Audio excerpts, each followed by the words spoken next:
skill, you have the experience, you are in a paid employment, the one you leave now. I will recommend that during this transition, you still need to earn income. You need to still keep the family running. You need to pay bills. What would I advise? Stagger it. Get an office somewhere. Madam could be the one running the office. Hire some low person to... No, even if you hire a high person, hire somebody that's capable to do the job. Depending on the income level.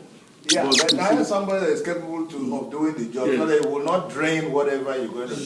Sure. But the key thing is that you have started somewhere, you're still keeping your employment, you're still earning income. Exactly. You see, you're providing the vision, the direction to run that small business you have set up, and then over time, as the business settles, income is coming in, you can now fully resign. The thing is that sometimes even when you resign into that job, it might not do too well. But you must have the capacity to grow beyond that. The end of that job. So I'm sorry to talk again. No, go ahead. We're sharing experience. When I was working in the bank, I was trading. What was my trading? I was importing things. And how did I do that? A director of mine brought a Taiwanese man to the bank, and the man got foreign exchange. He got foreign exchange 3 times from my desk, and he was so shocked that I wasn't asking him how much are you going to give me, because that wasn't even my call, So the 4th time he came to my office, he said he wanted to tell me something. I said, what are you going to say? He said, I want to introduce you to business. He just said with the Taiwanese English. The first thing is the fear I had in me. Then he said, if you have 500,000 or $1 million, you get the money double, not kind of And that took me off. I went to my wife, discussed, we prayed about it, brought the 1 million, gave to him. He said I should use my company. This company you are registering now, we had registered so many of them and came at that time. So it was registered. First good came in, I didn't even see the goods. He sold, gave me the money. He was so faithful to it. Until the business began to grow, I had to hire a warehouse in Maza.